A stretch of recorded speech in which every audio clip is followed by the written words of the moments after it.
Welcome to the Reality Revolution. Today, I wanted to do an episode, a sort of deep dive on the concept of the higher self as discussed in the Law of One. What is the Law of One, you ask? Check out my recent episode on a brief synopsis of the Law of One. You can also check out some other channels. There's some very good places. You can go to lawofone.info to read all about it, just to give you a basic idea of what the Law of One is. It is a channeled work that occurred in the 80s, and it's very unique and powerful work. Doctoral level metaphysics is used, and some of the language is very difficult to understand. But if you have a desire to really know what's happening in the universe, it may be possibly covered by the Law of One. Now, I am not advocating that the Law of One is correct. I'm telling you that it's possible that it's not. And if it is possible that it was channeled by the person, all of this information is coming from the person that channeled it, it's still very interesting. And there may be something that we can still gain from it. I have another episode where I discuss the concept of intelligent infinity. You should also check that one out as well. But what I'm very interested in is not some of the more crazy subjects, which we will go into at some point. I'm fascinated by the spiritual aspects of the Law of One and what happens after we die and what we're here, what are we here doing, and what is the purpose of this planet? How does the universe work? And what can we do to move into higher levels of consciousness? And what are the reasons for it? These are questions that are discussed in the Law of One. And the Law of One at its most basic, as explained by Ra, the entity that is being channeled in this work, is that the universe comes from one thought, that it is all one, that all of us, all selves are one, very much reflected by recent teachings I've gone over by Neville Goddard, which clearly and beautifully elaborate the point that we are all God. One of the very interesting ideas that is discussed is the existence of the higher self. I'm very fascinated by the idea and concept of the higher self. I personally believe that I've been in contact and been helped immensely by my higher self. But there's maybe a misunderstanding of what the higher self is. It's not a spirit guide. A spirit guide can be separate. Is the higher self God? I've heard people refer to the higher self in that manner. So, is it you? Is it a social memory complex? So the idea is, if you check out, I have a meditation, contacting your quantum higher self, and this is kind of my feeling about it. I've had what I believe were vibratory communications with some being that was an advanced version of me. And the more I understand, the more we understand the stuff that's talked about in the Law of One, I think it's going to help you find a way to interact with your higher self and understand if you can interact with your higher self, some incredible things can happen according to the Law of One. And I'm going to, what I've done is I have all of the references to the higher self in the Law of One. I'm going to go over them as they're discussed here. Every single time that Ra or the questioner mentions higher self, I'm going to read it. So some of these might not fit, some of them might not make sense, and I'll try to communicate my own observation of that, if there is one. And some of these might be so interesting we might go on a tangent. But I can only tell you that I believe that my higher self has protected me. And how do we communicate with our higher self? Do we pray? Is there a higher self? I know there are, of course, people listening right now that do not believe there is a higher self. So understand the concept of the higher self as described by Ra is that in the 6.5 density, we are moving up through densities of consciousness. Right now we're in the third density. There's a fourth density, fifth, sixth, and seventh density. And that all souls move up to something which is a 6.5 density and end up going back in time and helping previous versions of themselves out. Everybody has a higher self, according to Ra. So I wanted to see what Ra actually says and put it all kind of in one episode. Have you communicated with your higher self? What techniques have you used? Some people claim when they use the tarot that not as a divination tool to look at the future, but as a way of communicating with the higher self. And that is something that I have noticed myself. So if you're hearing spirits, are you hearing from your higher self? How can you differentiate what your higher self is and something else? So there's 49 results found. I'm not going to read when Ra says, I am Ra. And some of these questions might be out of order, but we'll just go in along the order as they were told. So in the beginning, the questioner says, in previous communications, you've spoken of the mind-body-spirit complex, which is you as a soul. We just replace when you hear mind-body-spirit complex, just consider you, your soul, or a soul. In previous communications, you have spoken of the mind-body-spirit complex totality. Would you please give us a definition of the mind-body-spirit complex totality? And then Ra says there is a dimension in which time does not have sway. In this dimension, the mind-body-spirit, in its eternal dance of the present, may be seen in totality, and before the mind-body-spirit complex, which then becomes a part of the social memory complex, is willingly absorbed into the allness of the one creator. The entity knows itself in its totality. This mind-body-spirit complex, totality, functions as, shall we say, a resource for what you perhaps would call the higher self. The higher self, in turn, is a resource for examining the distillations of third density experience and programming further experience.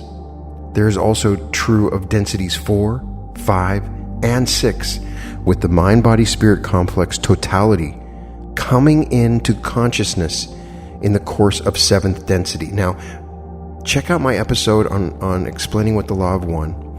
Another good place to check out is Aaron Abke, and there are several other places that Bettino Massaro, to understand what the 7 densities of consciousness are. Understand that the way that the earth is evolving, we are going through 7 densities of consciousness. We start out as minerals and as bacteria, and then we move up to animal life, which is 2nd density. We move up to conscious beings like us in 3rd density in this particular style of physical life. And then there is a 4th density, a 5th density, a 6th density, and there's different versions of explaining that. And check out other episodes to talk about that. But the higher self, just understand the higher self is an expanded form of a higher conscious state of who you are. So then, would the mind-body-spirit complex totality, they ask, be responsible for programming changes in catalyst during, say, a 3rd density experience of the mind-body-spirit complex, so that the proper catalyst would be added, shall we say, as conditions for that complex changed during 3rd density experience? Is this correct? And then Ra says this is incorrect. The higher self, as you call it, that is, that self, which exists with full understanding of the accumulation of experiences of the entity, aids the entity in achieving healing of the experiences which have not been learned properly, and assists, as you have indicated, in further life experience programming, as you may call it. Now, my understanding of the higher self, when I felt like I was given an understanding of it, was there's a version of you, and maybe it's an unlimited version, that has seen all the different parallel realities It's like a living aspect of the alternative space that is aware of all the different various possibilities, having lived out all of these different parallel realities, and then with that kind of knowledge can come and help you in your particular reality now. Going on, they say, the mind-body-spirit complex totality is that which may be called upon by the higher self aspect, just as the mind-body-spirit complex calls upon the higher self. In the one case, you have a structured situation within space-time continuum, with the higher self having available to it the totality of experiences which have been collected by an entity and a very firm grasp of the lessons to be learned in this density. The mind-body-spirit complex totality is as the shifting sands and is in some part a collection of parallel developments of the same entity. This information is made available to the higher self aspect. This aspect may then use these projected probability possibility vortices in order to better aid in what you would call future life programming. So they're talking about at the beginning, the question is about catalysts. The higher self has catalysts to change you and move you into a higher density. So they're talking about the proper catalysts and the conditions for that catalyst. But it's interesting here in that the higher self is a collection of parallel developments of the same entity according to Ra. So we're beginning to get this concept, and it's something I'm interested in, is what is Ra saying about parallel realities? This is the very a little bit of it. There's not very much reference to it. The next question is, out of the Seth material, we have a statement here. Seth says that each entity here on earth is one aspect or part of a higher self or oversoul, which has many aspects or parts in many dimensions, all of which learn lessons which enable the higher self to progress in a balanced manner. Am I to understand from this, is it correct that there are, shall we say, possibly many experiences similar to the one that we experience here in the third density that are governed by a single higher self? Is this correct? Ra then says, the correctness of this statement is variable. The more in balance an entity becomes, the less the possibility probability vortices may need to be explored in parallel experiences. So the questioner then asks, do I understand from this that the higher self or oversoul may break down into numerous units if the experience is required to what we would call simultaneously experience different types of catalysts and then oversee these experiences? Ra then says this is a statement we cannot say to be correct or incorrect due to the confusion of what you call time. Time simultaneity is available only when all things are seen to be occurring at once.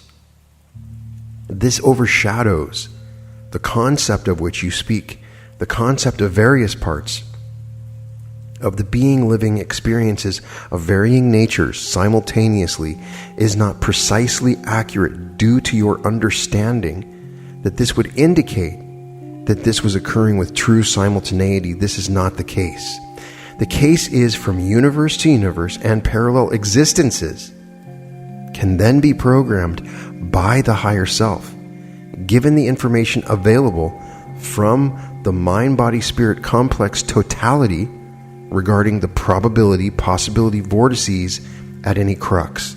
Now, some of that sounds complicated, but basically we need to understand the higher self is using experiences in these parallel existences. So if we can come into contact with our higher self, we can come into contact with a source that has information about all of these parallel realities. The next question is, could you give an example of an entity, possibly one from our historical past, possibly any entity that you might choose, if you don't wish to name one, and give an example of how this type of programming by the higher self would then bring about the education through parallel experiences, please? Ross says, perhaps the simplest example of this apparent simultaneity of existence of two selves, which are in truth one self at the same time-space, is this. The oversoul, as you call it, or higher self, seems to exist simultaneously with the mind-body-spirit complex which it aids. This is not actually simultaneous, for the higher self is moving to the mind-body-spirit complex as needed from a position in development of the entity which would be considered in the future of this entity. They then ask, then the higher self operates from the future as we understand things. In other words, my higher self would operate from what I consider to be my future. Is this correct? Ross says, from the standpoint of your space-time, this is correct. Going to the next question, in that case, my higher self would, shall we say, have a very large advantage in knowing precisely what was needed, since it would know what, as far as I'm concerned, what was going to happen. Is this correct? And Ross says this is incorrect, in that this would be an abrogation of free will. The higher self aspect is aware of the lessons learned through the sixth density. The progress rate is fairly well understood. The choices which must be made to achieve the higher self as it is are in the provenance of the mind-body-spirit complex itself. Thus, the higher self is like the map in which the destination is known. The roads are very well known, the roads being designed by intelligent infinity, working through intelligent energy. However, the higher self aspect can program only for the lessons and certain predisposing limitations if it wishes. The remainder is completely the free choice of each entity. There is the perfect balance between the known and the unknown.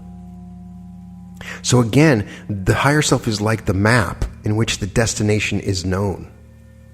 The roads are very well known, these roads being designed by intelligent infinity, working through intelligent energy, which sounds to me like source, like the space of variations, like this place where all of the different possible various futures are like a map before us.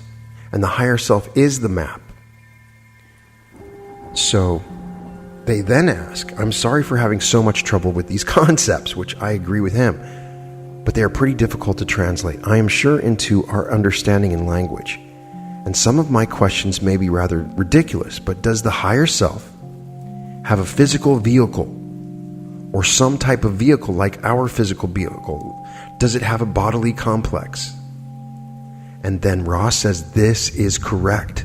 The higher self is of a certain advancement within sixth density going into the seventh. After the seventh has been well entered, the mind-body-spirit complex becomes so totally a mind-body-spirit complex totality that it begins to gather spiritual mass and approach the octave density. Thus, the looking backwards is finished at that point. So please, I ask anybody, perhaps there are people that are listening that are experts on the law of one, help me to understand what that means. So they're saying that our higher self is not just a spirit.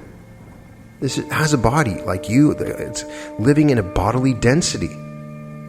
And that when it gains spiritual mass in such totality, it doesn't, looking backwards is finished at that point. I don't understand this, and I wish I could sit here and explain it to you, but that's what they say. So they're saying that the higher self doesn't have to look backwards, but that's what the higher self is explained to be doing earlier, looking backwards. Perhaps it's just helping. So the next part, the questioner says, is the higher self of every entity of a sixth density nature.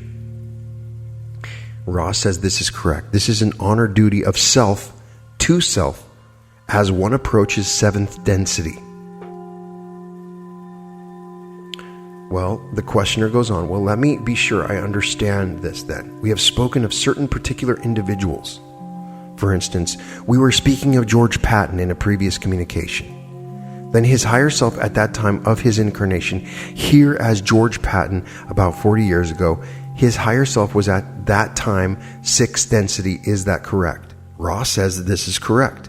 We make note at this time that each entity has several beings upon which to call for inner support. Any of these may be taken by an entity to be the mind-body-spirit complex totality. However, this is not the case. The mind-body-spirit complex totality is a nebulous collection of all that may occur held in understanding. The higher self itself, a projection or manifestation of mind-body-spirit complex totality, which then may communicate with the mind-body-spirit during the discarnate part of a cycle of rebirth, or during the incarnation may communicate if the proper pathways or channels through the roots of mind are opened.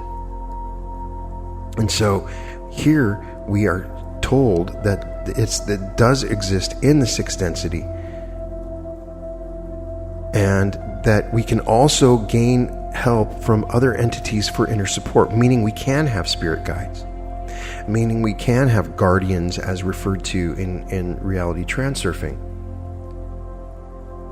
Many people I know have utilized these kind of servitors and things like that, and have spirit guides and spirits that come along and help them. I would love to hear if you have, and how you met them and what you did. I have a spirit guide meditation. Check out. I'm very proud of that one. But I'll be creating another one soon. I think that it's very interesting to me. The questioner goes on to say, let me take as an example the one you said was called Himmler. We are assuming from this that his higher self was of 6th density, and it was stated that Himmler was selected the negative path. Would his higher self then dwell in a 6th density negative type of situation? Could you expand on this concept? Here we understand the negative polarities, and if it works in the same way.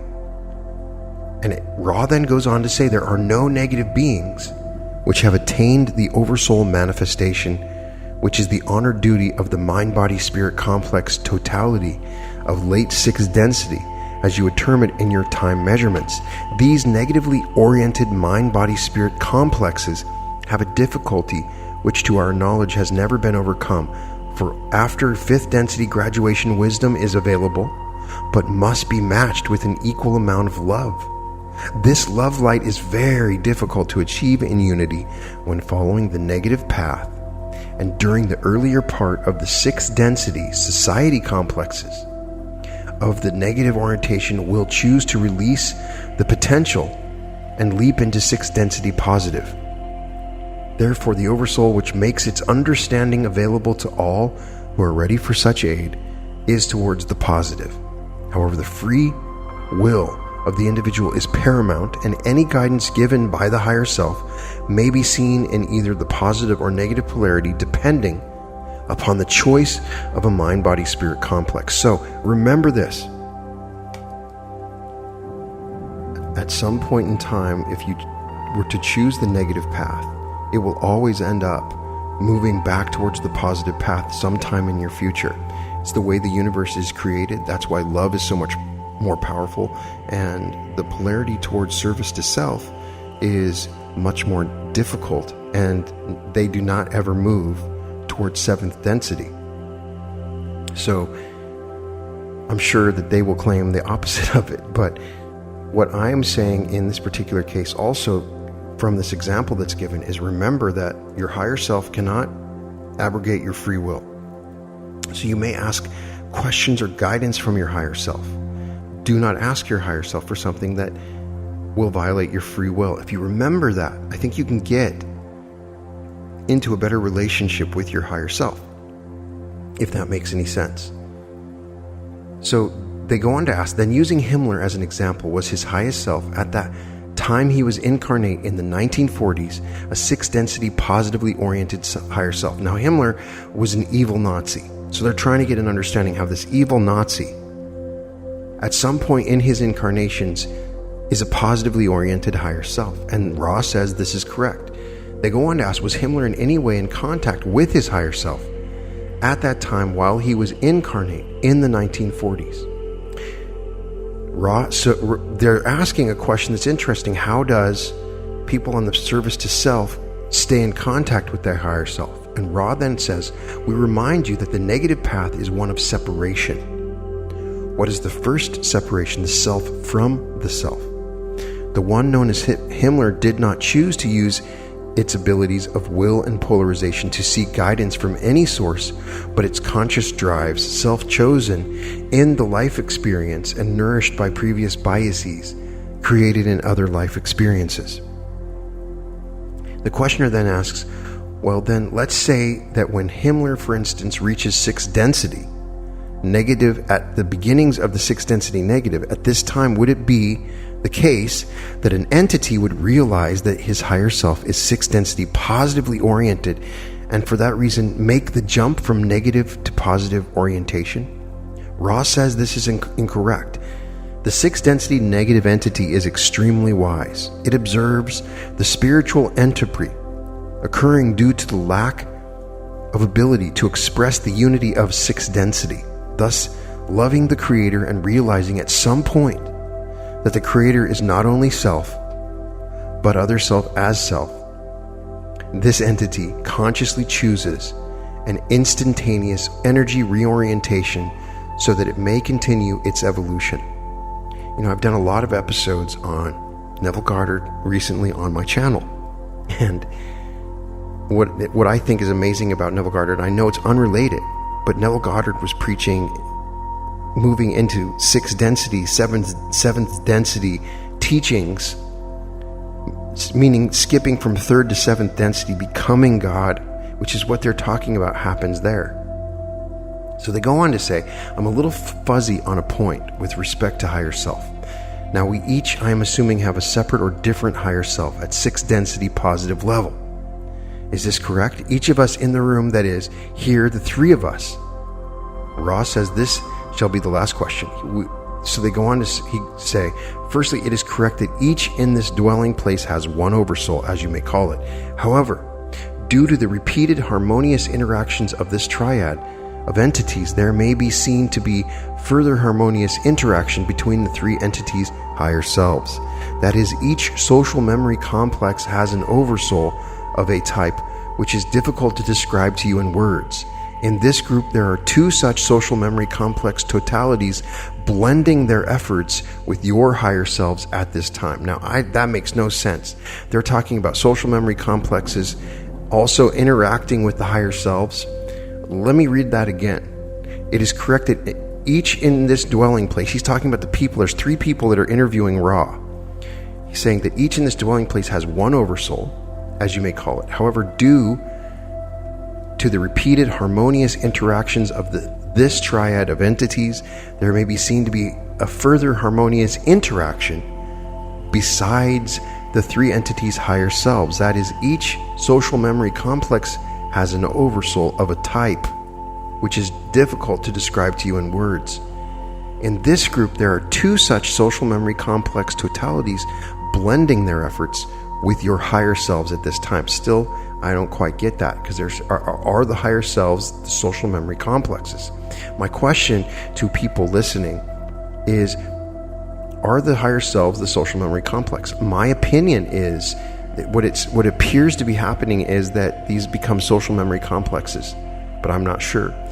37.6, they go on to say, in that case, we'll go ahead with the questions we have here, continuing the last lesson. You said that each third density entity has a higher self in the sixth density, which is moving to the mind-body-spirit complex of the entity as needed. Does the higher self also evolve in growth through the densities beginning with the first density, and does each higher self have a corresponding higher self advanced in densities beyond it? Ra then says, to simplify this concept is our intent. The higher self is a manifestation given to the late sixth density mind-body-spirit complex as a gift from its future selfness. The mid-seventh density's last action before turning towards the allness of the Creator and gaining spiritual mass is to give the resource to the sixth density self, moving as you measure time in the stream of time. This self, the mind-body-spirit complex of late sixth density, has then the honored duty of using both the experiences of its total living bank or memory of experienced thoughts and actions, and using the resource of the mind-body-spirit complex totality left behind as a type of infinitely complex thought form. In this way, you may see yourself, your higher self or oversoul, and your mind-body-spirit complex totality as 3 points in a circle. The only distinction is that your time-space continuum all are the same being. So the higher self is a part of you, but is also a thought form. So we've heard that the higher self has a physical body, but was also a thought form by a version of you that moves into seventh density in the future, and then creates a physical body thought form. At some point, then joining with the allness of God. It's a beautiful thought, if it's true. The questioner then goes on to say, then would this be like a conscious reprogramming of catalyst? For instance, for some entities, catalyst is programmed by the higher self to create experiences so that the entity can release itself from unwanted biases. Would this be analogous then to the entity consciously programming this release and using fasting as the method of communication to itself? Ra says this is not only correct, but may be taken further. The self, if conscious to a great enough extent of the workings of this catalyst and the techniques of programming, may through concentration of the will and the faculty of faith alone cause reprogramming without the analogy of the fasting, the diet, or other analogous body complex disciplines. The questioner then asks, in the last session, this is a different session. So we had gone through, we're now on our third session. We've gone through 3 different sessions now. They all seem like they're moving together, but they're coming from different discussions. So we're in discussion 42 now. And in the last session, you said the self is conscious to a great enough extent of the workings of the catalyst of fasting and the techniques of programming, may through concentration of the will and faculty of faith alone cause its reprogramming without the analogy of fasting, diet, or other analogous body complex disciplines. What are the techniques of programming which the higher self uses to ensure that the desired lessons are learned or attempted by the third density self in our third density incarnational laboratory? Ra says there is but one technique for this growing or nurturing of will and faith, and that is the focusing of the attention. The attention span of those you call children is considered short. The spiritual attention span of most of your peoples is that of a child. Thus, it is a matter of wishing to become able to collect one's attention and hold it upon the desired programming. This, when continued, strengthens the will. The entire activity can only occur when there exists faith that an outcome of this discipline is possible. In another session, they ask, in meditation a number of years ago, my arms started to glow, moving rapidly, involuntarily. What was that? Ra says the phenomenon was an analogy made available to you from your higher self. The analogy was that being that you were was living in a way not understood by, shall we say, physicists, scientists, or doctors. So in here we have an example where Ra says a way that your higher self can communicate with you. So there is another question. The first is just clearing up final points about harvest for a friend, and this is in session 51. And I was considering if there was a supervision over the harvest, and if so, why this supervision is necessary, and how it works, since an entity's harvestability is the violet ray. Is it necessary for entities to supervise the harvest, or is it automatic? Would you answer this, please? In time of harvest, Ra says, there are always harvesters. The fruit is formed as it will be, but there is some supervision necessary to ensure that this bounty is placed as it should be without the bruise or the blemish. There are those of 3 levels watching over harvest. The first level is planetary, and that which may be called angelic. This type of guardian includes mind, body, spirit, complex totality, or higher self of an entity, and those inner plane entities which have been attracted to this entity through its inner seeking. The second class of those who would ward this process are those of the Confederation, who have the honor duty standing in the small places at the edge of the steps of light love, so that those entities being harvested will not, no matter how confused or unable to make contact with their higher self, stumble and fall away for any reason other than the strength of the light. These Confederation entities catch those who stumble and set them aright so that they may continue the light. So here we have an implication that some entities, when going through this process, may not be able to make contact with their higher self. Not quite sure what that means. Going to another session, the questioner asks, you are saying then that the physical distortions that the instrument experienced are part of balancing process. Is that correct?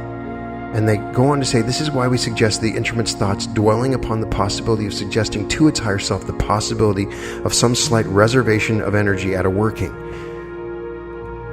We then move to a discussion by the questioner of suicide and the higher self, asking, do I understand that death, whether it is by natural means or accidental death or suicide, all deaths of this type would create the same after-death condition which would avail an entity to its protection from friends? Is this correct? Ross says, we presume you mean to inquire whether in the death experience, no matter what the cause, the negative friends are not able to remove an entity. This is correct largely because the entity without the attachment to the space-time physical complex is far more aware, and without the gullibility which is somewhat the hallmark of those who love wholeheartedly. I think they're talking about a negative entity being attached to somebody. So however, the death, if natural, would undoubtedly be the more harmonious. The death by murder being confused, and the entity needing some time-space in which to get its bearings, so to speak. The death by suicide causing this necessity for much healing work, and shall we say the making of a dedication to the third density for the renewed opportunity of learning the lessons set by the higher self.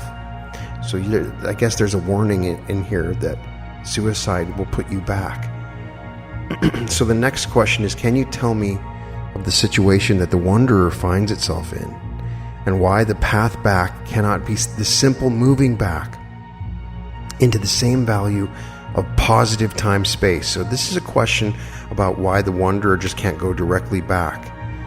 And Ross says the path back revolves firstly about the higher self's reluctance to enter negative time-space. This may be a significant part of the link of that path. Secondly, when a positively oriented entity incarnates in a thoroughly negative environment, it must need learn teach the lessons of love of self, thus becoming one with its other selves. When this has been accomplished, the entity may then choose to relate the potential differences and change polarities. However, the process of learning the accumulated lessons of love of self may be quite lengthy. Also, the entity in learning these lessons may lose much positive orientation during the process, and the choice of reversing polarities may be delayed until the mid-6th density. All of this, in your way of measurement, time-consuming, although the end result is well. I don't know what to make of that, except to say that once you go down the negative path, you might get stuck there for a long time.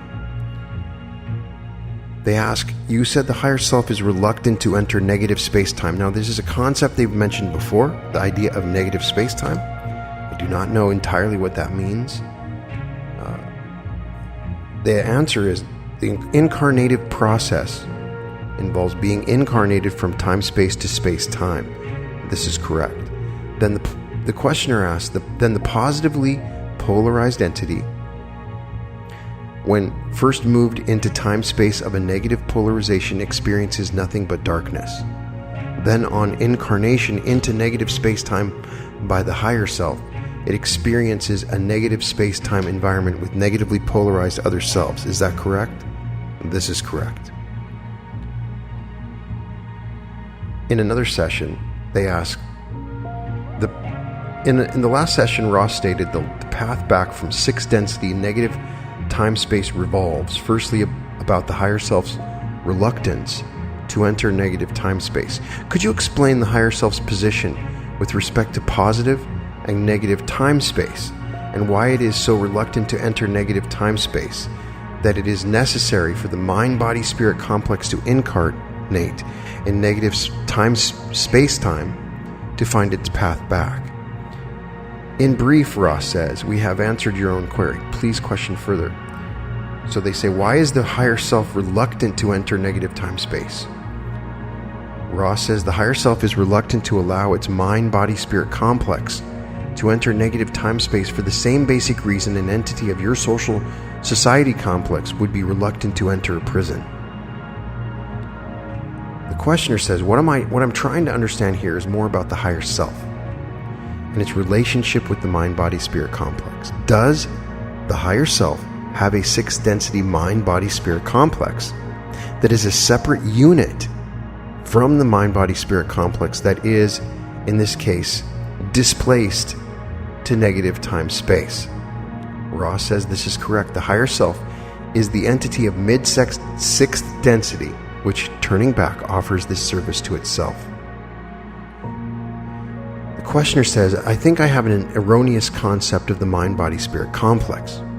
For instance, that I represent here in this density and my higher self.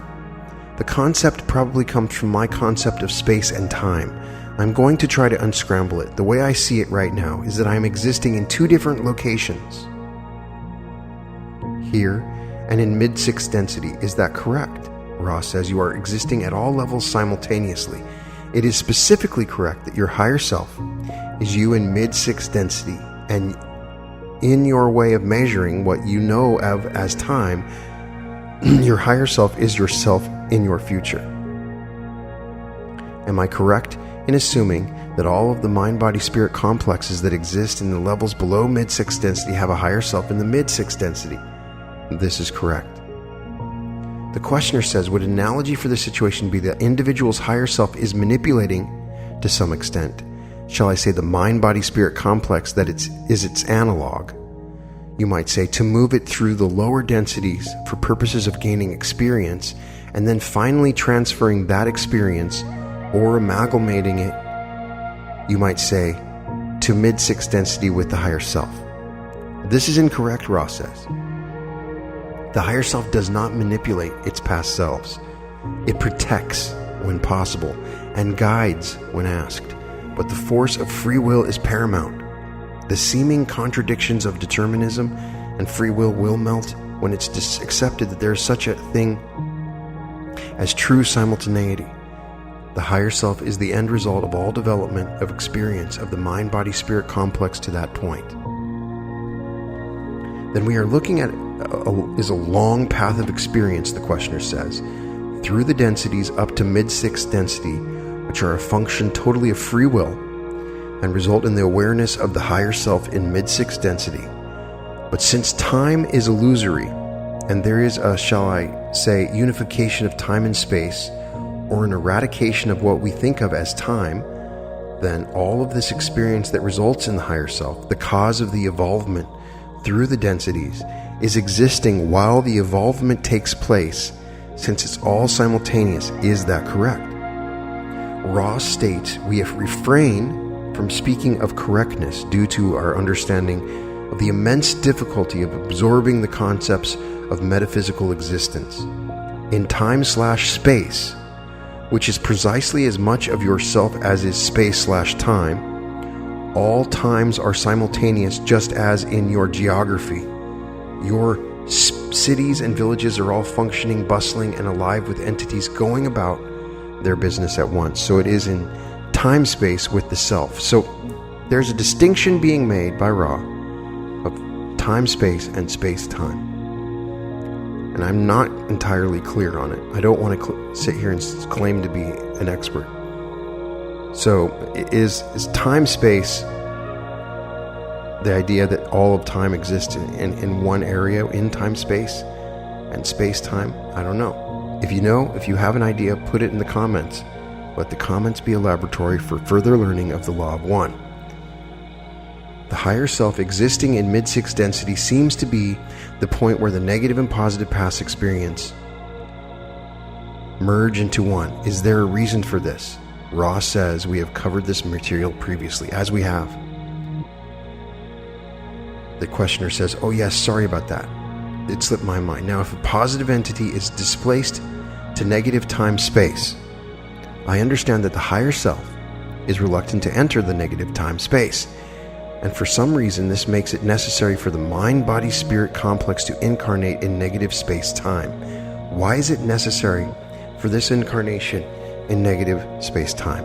Ross says, firstly, let us remove the concept of reluctance from the equation, and then secondly, address your query more to the point. Each time-space is an analog for a particular sort of vibration of space-time. When a negative time-space is entered by an entity, the next experience will be that of the appropriate space/time. This is normally done by the form-making body of a mind-body-spirit complex, which places the entity in the proper time-space for incarnation.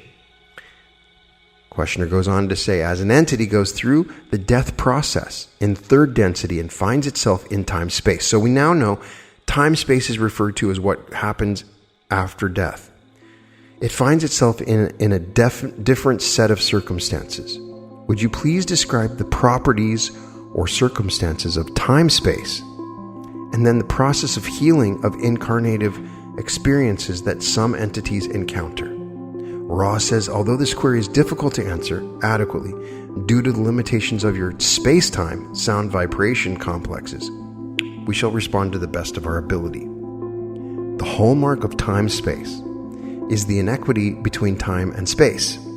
In your space/time, the spatial orientation of material causes a tangible framework for illusion. In time/space, the inequity is upon the shoulders of that property known to you as time. This property renders entities and experiences intangible in a relative sense. In your framework, each particle or core vibration moves at a velocity which approaches what you call the speed of light from the direction of superluminal velocities. Thus, the time/space or metaphysical experience is that which is very finely tuned, and although an analog of space-time, lacking in its tangible characteristics. In these metaphysical planes, there's a great deal of what you call time, which is used to review and re-review the biases and learn/teachings of a prior, as you would call it, space-time incarnation. The extreme fluidity of these regions makes it possible for much to be penetrated, which must need to be absorbed before a process of healing of an entity may be accomplished. Each entity is located in a somewhat immobile state, much as you're located in space-time in a somewhat immobile state in time. In this immobile space, the entity has been placed by the form maker and higher self so that it may be in the proper configuration for learn/teaching that which it has received in the space/time incarnation. Depending upon this time/space locus, there will be certain helpers which assist in this healing process. The process involves seeing in full the experience, seeing it against the backdrop of the mind-body-spirit complex total experience, forgiving the self for all the missteps as regards the missed guideposts during the incarnation, and finally the careful assessment of the next necessities for learning. This is done entirely by the higher self until an entity has become conscious in space/time of the process and means of spiritual evolution, at which time the entity will consciously take part in all decisions. In another session, the questioner asks, the three aspects of magical personality are stated to be power, love, and wisdom. Is this correct, and are these only primary aspects of the magical personality? Ross states the three aspects of the magical personality, power, love, and wisdom, are so called in order that attention be paid to each aspect in developing the basic tool of the adept, that is, its self. It is by no means a personality of three aspects. It is a being of unity, being of sixth density, and equivalent to what you call your higher self, and at the same time is a personality enormously rich in a variety of experience and subtlety of emotion. The three aspects are given that the neophyte not abuse the tools of its trade, but rather approach those tools balanced in the center of love and wisdom, and thus seeking power in order to serve. The questioner then asks, how does the use of the magical ritual of invoking the magical personality aid the mind-body-spirit complex totality? Could you expand on the answer you gave in the last session with respect to that? Ross says, when the magical personality is properly and efficaciously invoked, the self has invoked its higher self. Thus, a bridge betwixt space-time and time-space is made, and the sixth density magical personality experiences directly the third density catalyst for the duration of the working. It is most central to deliberately take off the magical personality after the working in order that the higher self resume its appropriate configuration as analog to the space-time mind-body-spirit. So I keep on having this thought because it's just the way that it feels on Earth, that we are moving into higher densities faster than what we've seen in the past. There's something special about the planet. We're moving into these higher densities. And part of becoming our higher selves, as we see here, is it's magic. There's something magical about it when we gain access and power to our magic. In another session, the questioner says, I'm going to ask a rather long, complex question. I'd like to get your opinion and significant difference prior to the veil than following the veil. If there's any significant difference, and what is the difference before the veil and the following while incarnate in third density, sleep, dreams, physical pain, sex disease, catalyst programming, random catalyst, or communication with the higher self, or with the mind, body, spirit totality, or any other mind, body, or spirit functions before the veil that would be significant with respect to their differences after the veil?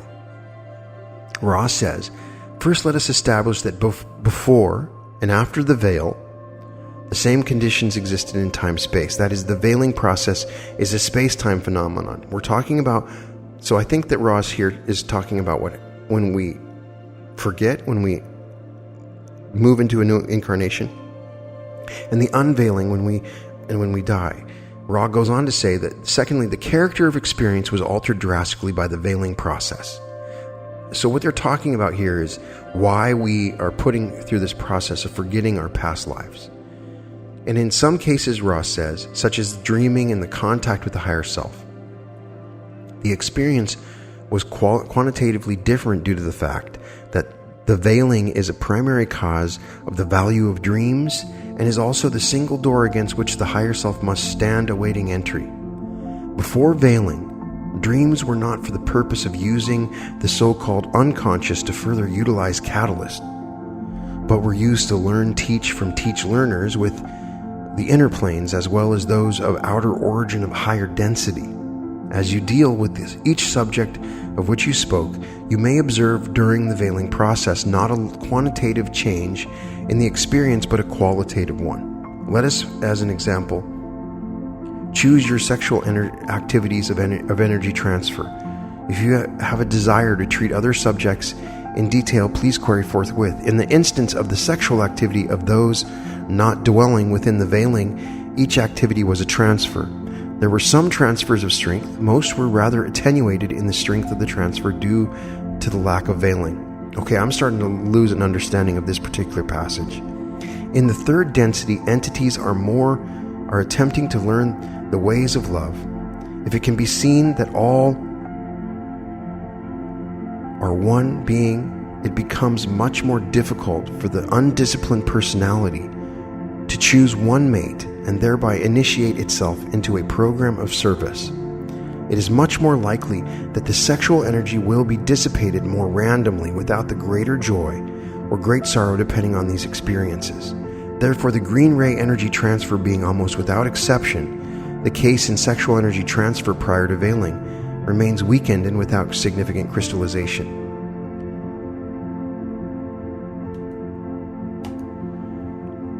There's a reason why I haven't done a lot of episodes on the Law of One, even though it fascinates me immensely, is that it's freaking hard. This stuff is hard, and these passages are hard for me to understand. If you've stuck with me for this long, I'm proud of you, man. That's awesome. And you're aware now, if you've listened to me, hopefully the music in the background has lulled you to this point. But this stuff is just hard. Every time I do it, it's frustrating. It's not easy to understand. So I learn every time I do these episodes, but I don't know how much it really works as a YouTube podcast episode. So I'd love to get your feedback. If you want me to continue doing episodes on Law of One, I will happily do them, but it is a lot more complex, and some of this stuff is hard to understand. To summarize this, there is a higher self, and I really think from what we get from this, that the higher self, which does not, cannot, and will not affect your free will, has knowledge of all your parallel selves, all the different parallel realities. And so it may be in our benefit to find a way to communicate with our higher self. Our higher self knows the best path that we can take tomorrow. It knows if we should take a left or right. And we can work on closely becoming better acquainted with our higher self so that it can guide us in a way that does not take away our free will. But we can learn the lessons that we can to advance our spiritual form, our mind-body-spirit complex, to higher densities much faster in a more joyous fashion. The great teaching of the Law of One is an understanding of our place in the universe, and it's a wonderful thing to know that we've been a part of this great opera, and that we are eternal, and that we are moving towards something that's fantastic and incredible. But at the same time, the universe is split between service to self and service to others. And so it's very much like Jedi and the Sith in many ways. And there are people that are moving on the path to self, and the people that are moving on path to service to others. And what path are you? They're all paths that are part of the Creator according to this material. But in many ways, it's just interesting to go over just the concept of the higher self. Now, if we consider the possibility that the Law of One is not accurate, then there may be a better comprehension that we can get of the higher self. But I do like the idea of this higher self, a thought form entity of a future incarnation of you. Once you move into 7th density, you leave this thought form behind that has a full knowledge of all parallel realities that exist at the same time. And the analogy that Ra is making is that it's like all the different cities on the planet right now that have their own stuff going on. It's very much like our parallel realities. So I think this gets really close to the idea that we can find a way to access our higher self. I have found I was able to access my higher self through meditation, through opening up my third eye, through energies, by getting to it, journaling, and through the scripting and asking open questions.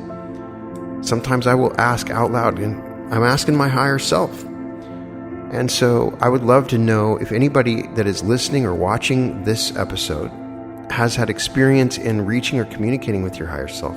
How did it happen for you? What kind of information did you get? When did you experience this? Let's all share our higher self experiences, because I think they're inside of the higher self is a part of us understanding intelligent infinity, is a part of us understanding some of the key lessons that we're overcoming, and is a way for us to maneuver through the future into a way to help others and many other possible realities. So let me know what you think. In my own experience, I had an event happen where I was I was attacked in a home invasion. I've mentioned it on several other episodes. But in this, I was warned about it by my higher self beforehand.